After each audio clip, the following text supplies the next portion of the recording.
Musical chairs? More like the stupid chairs. Oh my god. This episode from the Loud House sucks. I'll give you the reasons why I hate this episode in my opinion. The episode starts while in Mr. Bolofner's class.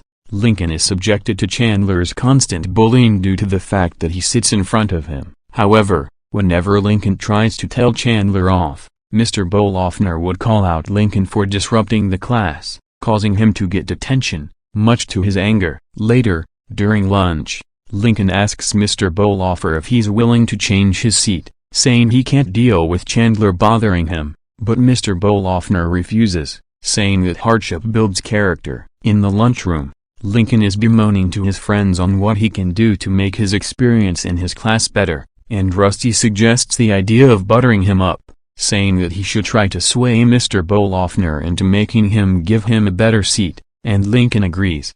For the next few days, Lincoln attempts to butter up Mr. Bolofner in any way he can, like taking care of some things in his class, giving him some food in the wilderness and following some advice in a survival guidebook he wrote. However, these attempts are unsuccessful, as Lincoln unknowingly fed the class piranha, Hank, more than he's allowed to eat in a week. The food he brought attracts a wild bear, and setting off the sprinkler system due to trying to start a fire indoors. Later, as Lincoln tells Clyde that he might not be able to butter up Mr. Bolofner, they suddenly hear a booming drum coming from the music room, and when they check it out, they discover it's Mr. Bolofner playing the bass drum. Mr. Bolofner says that he likes to play the instrument and expresses desire to join a band. Because of this revelation, Lincoln says that he knows the perfect band he can join, the Doodads. Initially, the Doodads are hesitant to let Mr. Bolofner join, as he might not be able to pick up the pace on how much progress they've made, but after listening to him play, the band agrees to let him join.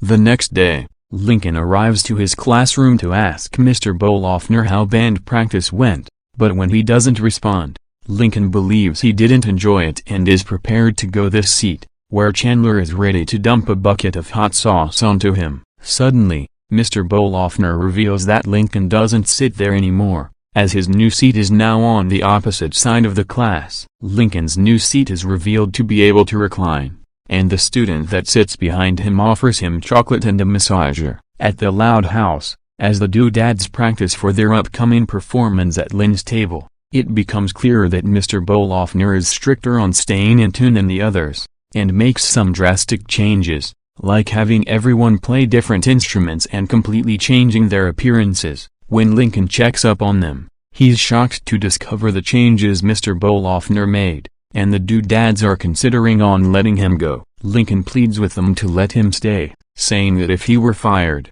he would have to go back to his old seat. For his sake, the band tells Lincoln that they'll let Mr. Bolofner stay. That night at Lynn's table, a large crowd, including Lincoln and Clyde, has gathered to watch the Doodads perform. Suddenly, the lights go out and Mr. Bolofner comes onto the stage, having rebranded the Doodads into the Raging Bolofners, and the music they play is too unintelligible and rowdy for anyone to tolerate. Seeing the crowd run away from the band, Lincoln shuts the power off and, after turning it back on, fires Mr. Bolofner from the band. Because of this, along with the fact that the other members want him gone as well, Mr. Bolofner agrees to leave, but this causes Lincoln to sigh in defeat, knowing that he'll likely be moved back to his old seat.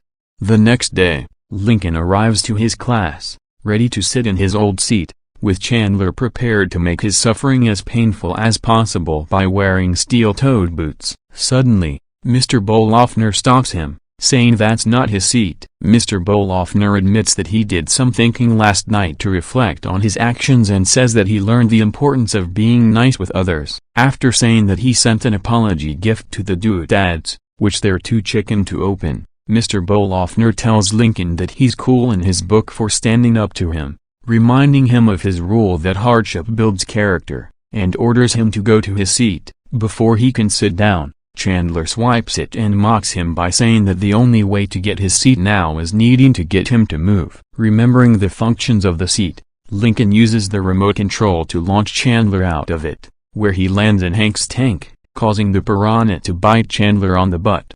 And the episode ends. And that's how the episode goes. Thank God I never watched that episode and I never will, or else it would have wasted my time. I don't know who likes or hates this episode, so I'm just going to leave it be. So screw musical chairs, and screw all the rage. Save Royalwoods is 527,936 times better than musical chairs. End of rant.